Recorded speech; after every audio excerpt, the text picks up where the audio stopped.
Soon and very soon, we are going to see the hosh. Soon and very soon, we are going to see the hosh. Welcome to another episode of The Dissection. We recently crossed 130,000 subscribers. Thank you so much, guys. I'm so grateful. I'm humbled. It's a big milestone. We were aiming for it for the end of November. I think we hit it on the 2nd of December, and it gives me joy. I'm thrilled, and it's humbling. It really is. And let's keep working. Let's keep watching. Let's keep dissecting. Let's keep doing what we can. And if your friends are not aware of the podcast, of the show, please send them a link.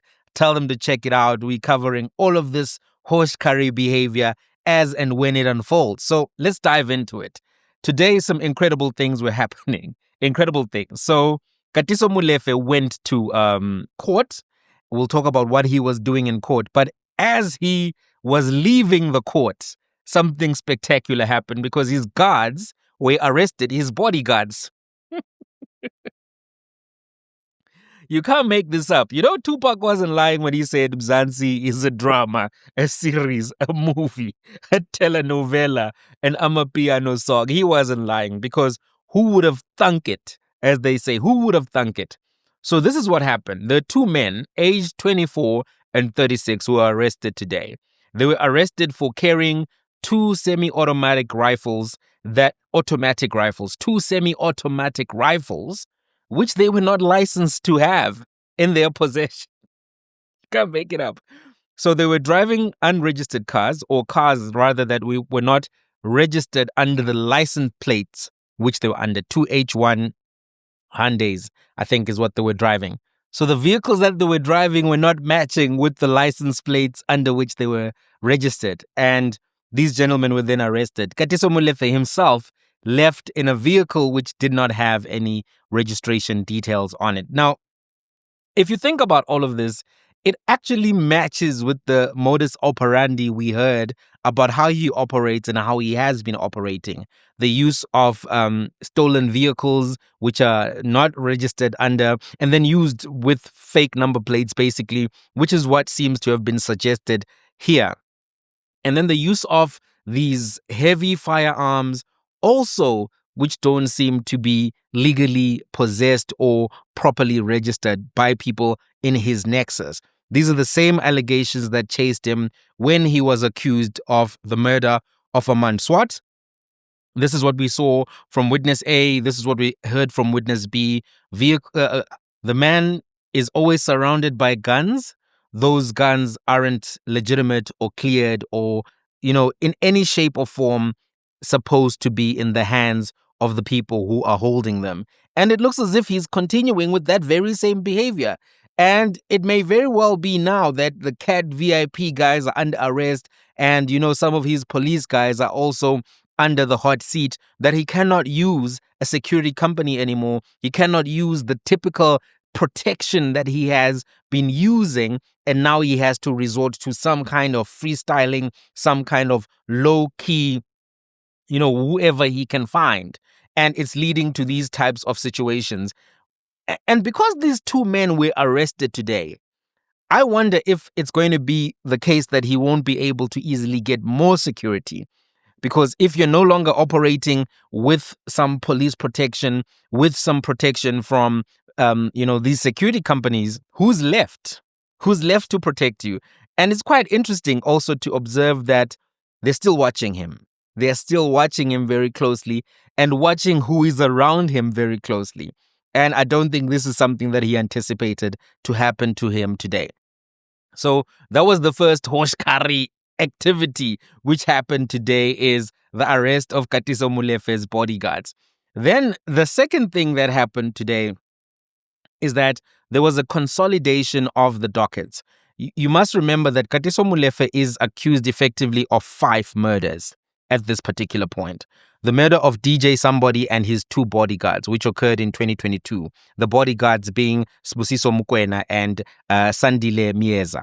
So it's DJ Somebody, Sibusiso Mokoena, and Sandile Mieza. They were all killed on the same day in 2022. Then DJ Vintos was also killed, which I think was in 2023. And then in 2024, you had the murder of Armand Swart. And this is the individual who was believed to be blocking the Transnet tender, and not blocking, but rather a whistleblower in respect to the Transnet tender. It was a case of mistaken identity. They stalked him or staked him out, and then they shot him as he was going into the workplace. And we saw extensive footage about how that happened, all of the plotting around that, all of the individuals who were involved in that. That was presented at the Madlanga Commission. So that's 5 in total. Those dockets have now been consolidated in the South Gauteng High Court. The trial is going to commence effectively on the 5th of February 2026, but Katiso Molefe is still out on bail. And right now, it's a tricky position for him to be out on bail because he's being so closely watched that I think if he makes any mistake, any move whatsoever, that may end up actually showing up in his trial, because clearly he can't even get security without the police trying to vet and check those security guards, check what weapons they're using, check what vehicles they're using. And because he wasn't diversifying or changing his modus operandi, those individuals were caught still in, operating under illegal circumstances, right? Now, let's talk about what happened at the Madlanga Commission, because today was day one of Brigadier Julius Mkhwanazi, dubious Julius Julius Mkhwanazi, and Shady Mkhwanazi is a lot.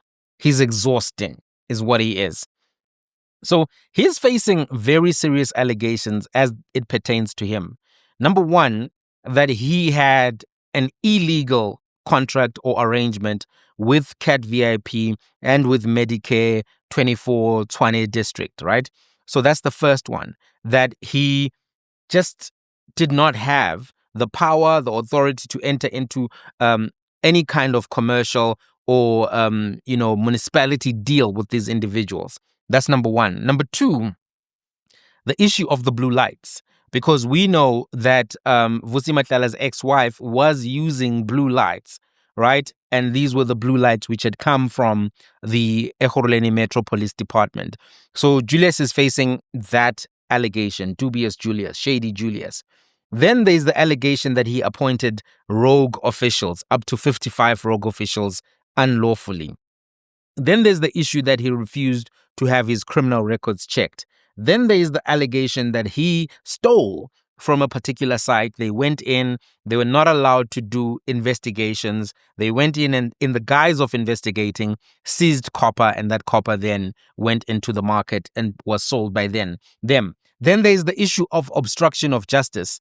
And the way this issue plays out is that not only is he accused of obstructing justice, the obstruction of justice pertains to the disposal of a body. One of the witnesses testified that they were told to throw a body into the river or something to that effect. So if you take these allegations in totality, you get here an enforcement officer who did not know how to put on his badges correctly. He even tried to twist that story but was caught out on that. You get an enforcement officer who is violent, an enforcement officer who is disrespecting his supervisors, an enforcement officer who is refusing to have his own criminal record checked, an enforcement officer who is looting and stealing from civilians in the guise of enforcing the law. And you have an enforcement officer here who's accused of having concealed a dead body. These are serious allegations. And, it was interesting to observe how he came in. Initially he looked like he was scared. His eyes were wide open, pupils dilated to the maximum. I don't know whether he took something or that's just because he was, afraid of what was happening, or maybe the headlights caught him. In any event, his testimony was very confusing, and I don't know whether it was strategic or that's just the way he is.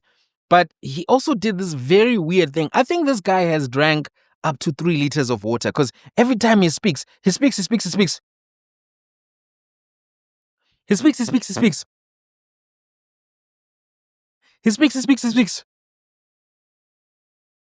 And then it's, can I get 1 minute?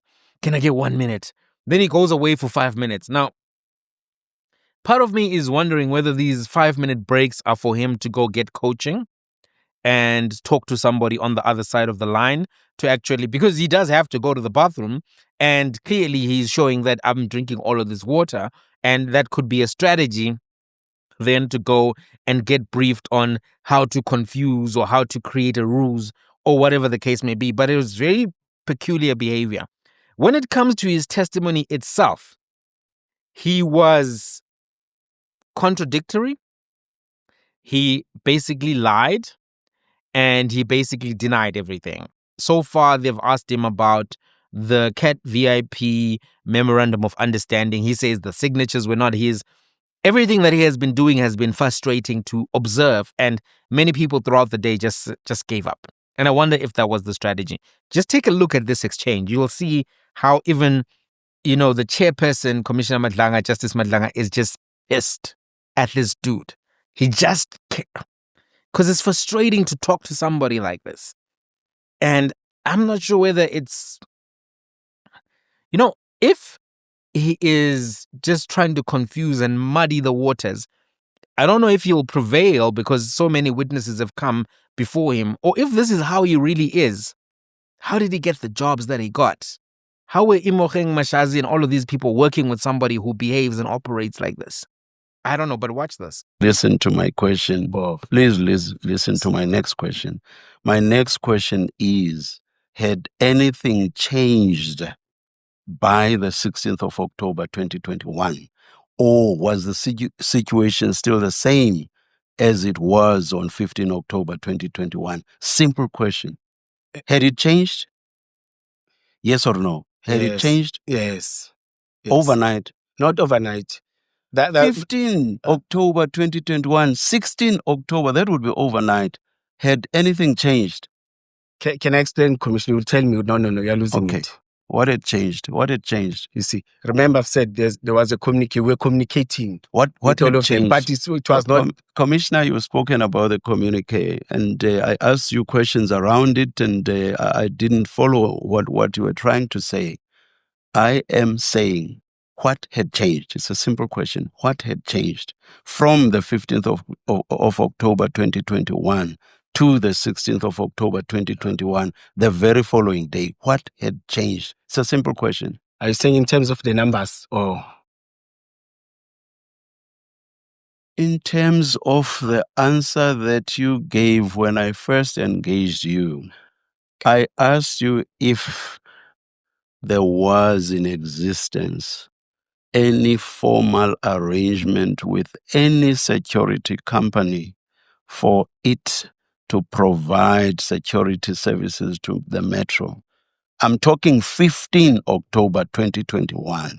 And you said there was not. Commissioner, correct? Can I correct you on something? I'm asking you this for the third time now. Yes. Is it correct that you said, no, there was not, as at 15 October 2021? Am I correct that you said so? Yes or no? No, I think we were losing it. Can I clarify something? No. I'm losing nothing. I want to know whether you said so or not. There's nothing I'm losing. No, can I clarify something? You'll get me. No. Please answer the question.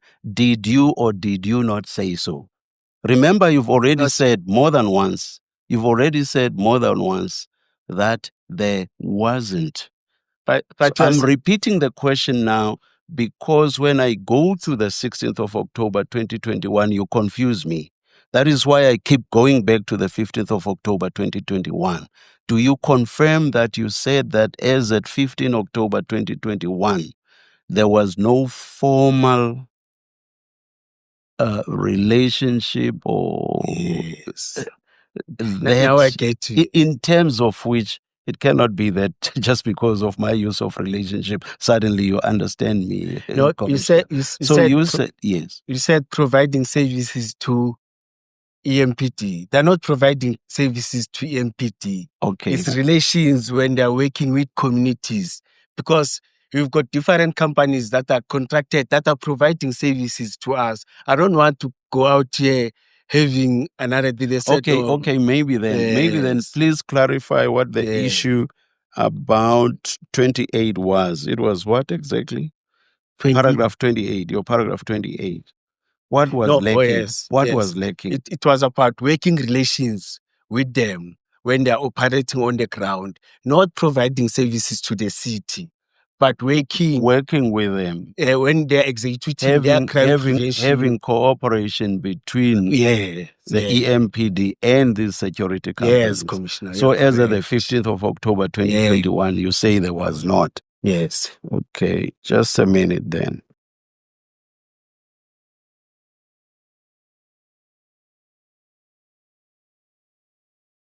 So the operative words are open quote, working relationship, close quote. Those are the operative words. Yes, Commissioner. All right. And I'll again move to the 16th. Yes. So you say you've not said so thus far, but I want to find out if you do not say so. That on 16 October 2021, nothing had changed. The situation was still the same. The working relationship was still the same. Yeah, I can say so because we haven't reached the number. In fact, it was even a thought. That's why I've said I feel that I failed. I didn't execute it the way that I was mandated. So basically, nothing had changed from the 15th. I will say so. Which you referred to in paragraph 28 of your. Nothing had changed on 16 October. All right. Now, let me refer you to the annexure file of Commissioner Spies. May the attorneys please assist. Please assist the commissioner. They are in the box. No, I will. Oh, okay. And go to RS. Commissioner. Yes.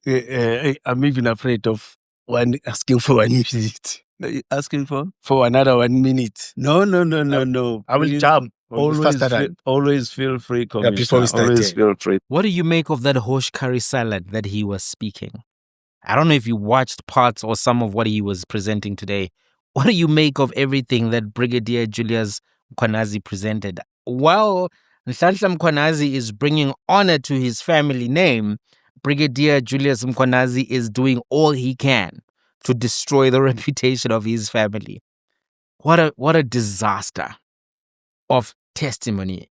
What a confusing bunch of hogwash nonsense that he has been uttering throughout the day. I've tried to be fair to him. I've tried to be charitable to him to try to understand what is he actually saying that is credible. What sliver of truth did he present throughout the day? And to be quite fair with you, I can't find anything which I think is substantive. I can't. I wonder what the commissioners feel really about the behavior they witnessed today. You know, I've been asking myself as a side question, who's the worst witness? Brown Mkhwanazi, I thought, was a terrible witness. He was lying, and, you know, the whole King Misizulu is part of the CIA. Those are outrageous lies. Then I thought Imoheng Mashazi was also a contender for worst witness because she was disrespectful, sticking her tongue out, laughing like a teenage girl, behaving like a hosh kari maima.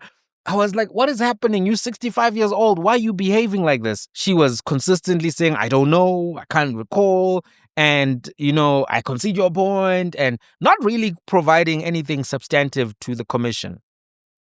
But now, this witness here, Brigadier Julius Mkhwanazi, the hogwash that he has spun throughout the day makes me think that he is the worst witness. And he makes his team look bad because he's part of a side.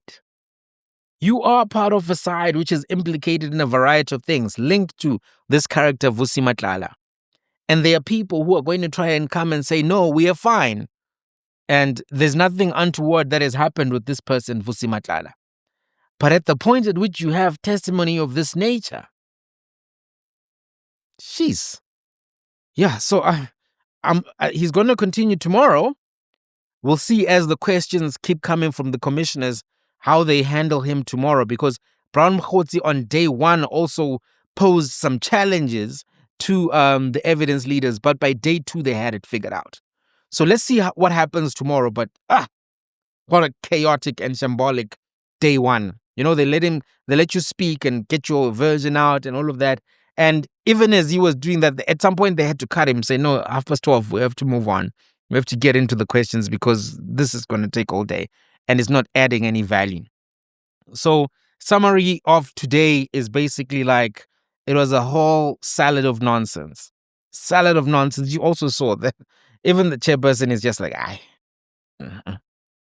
So let's see what happens tomorrow. I don't know if you were following. Let's meet in the comment section and have a conversation. Hey, Julius Mkhwanazi. I can see now why Rivers Peace and Mapia were just like, no, this guy gotta go, man. This guy, what is this? Let's meet in the comment section, guys. Till the next one.